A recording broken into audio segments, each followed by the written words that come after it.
చూస్తాం నక్సలైట్ల జార్గాన్ పదజాలం చూస్తే బూటకం, ప్రతిదీ బూటకపు ఎన్కౌంటర్లు, బూటకపు రాజ్యాంగం, బూటకపు ప్రజాస్వామ్యం, ప్రతిదీ బూటకం బూటకం అని వాళ్ళే ఆఖరికి బూటకం అయిపోయే పరిస్థితి.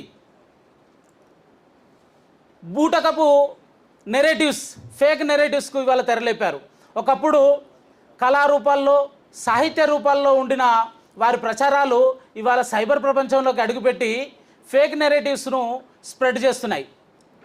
ఏంటట? నక్సల్స్ ఎందుకు ఉద్యమం చేస్తున్నారట?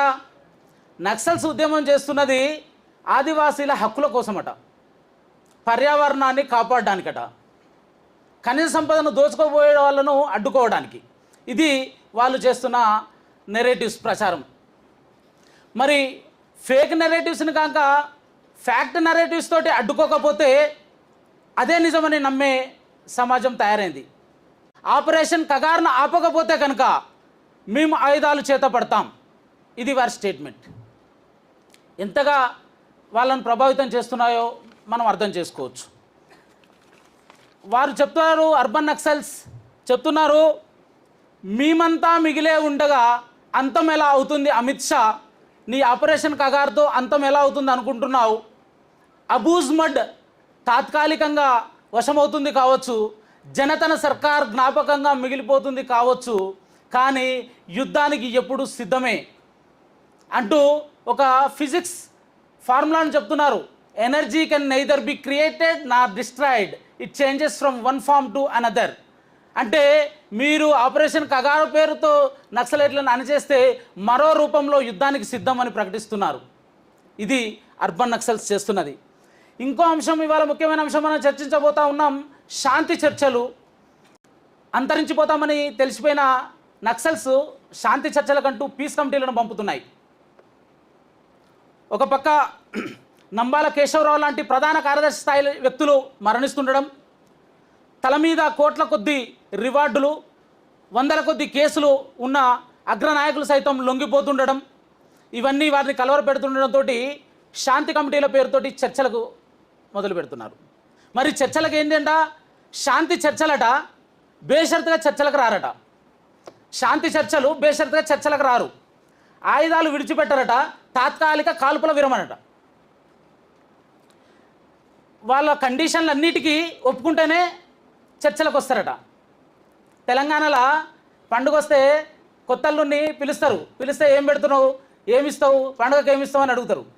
మీరేమన్నా పండుగకు అత్తగారింటికి వచ్చే కొత్త వాళ్ళు రారబాయి, మీరు మిమ్మల్ని కండిషన్లు అన్నీ ఒప్పుకుంటేనే చర్చల విలువనికి. ఒక మాజీ ముఖ్యమంత్రి అంటాడు, నక్సలైట్లే దేశభక్తులు.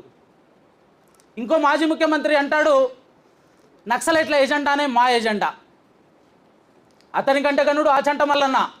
ప్రస్తుత ముఖ్యమంత్రి అంటాడు, ఆపరేషన్ కగార్ను వెంటనే నిలిపివేయాలి. ఆ రాష్ట్ర అధ్యక్షుడు, ఆ పార్టీ రాష్ట్ర అధ్యక్షుడు నేరుగా ధర్నాలలో పాల్గొంటున్నాడు.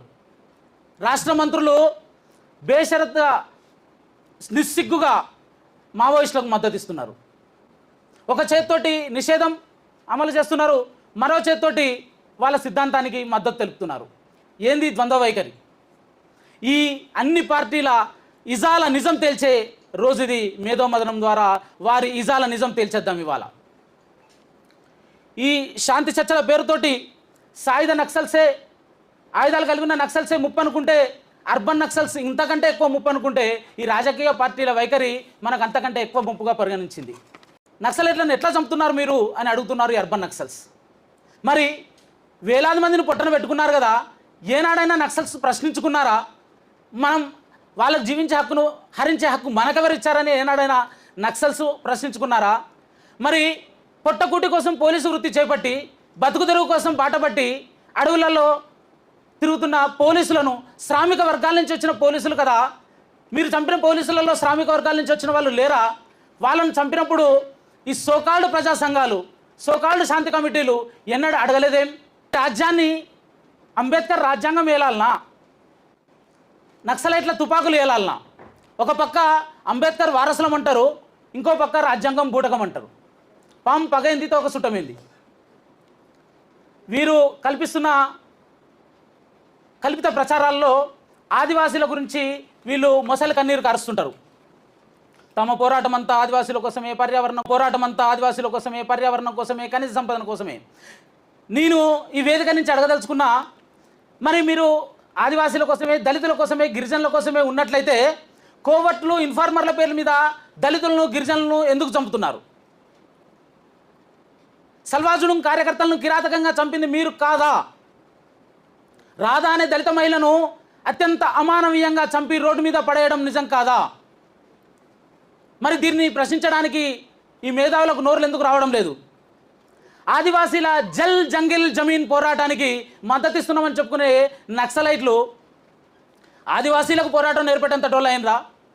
ఒక బిర్సా ముండా, ఒక కొమరం భీం, ఒక సిద్ధు కన్హు ముర్ము లాంటి వీరులు శతాబ్దాల క్రితమే నిరంకుశ బ్రిటిష్ సామ్రాజ్యానికి వ్యతిరేకంగా పోరాడారు కదా, వాళ్ళగా మీరు పోరాటం నేర్పేది?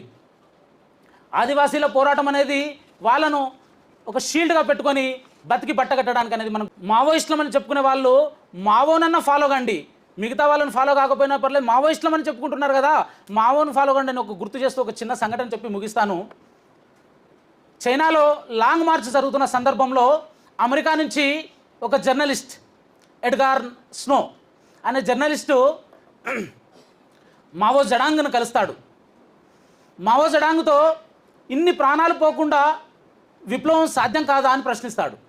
దానికి సమాధానంగా మావో చెప్తాడు, మీ దేశంలో లాగా, యూరోప్ దేశాల్లో లాగా, ప్రపంచంలోని మిగతా దేశాల్లో లాగా మా దేశంలో కూడా ఎన్నికలు ఉంటే ఇంత రక్తపాతం జరిగేది కాదు, ఇంత మారణహోమం జరిగేది కాదని చెప్తాడు.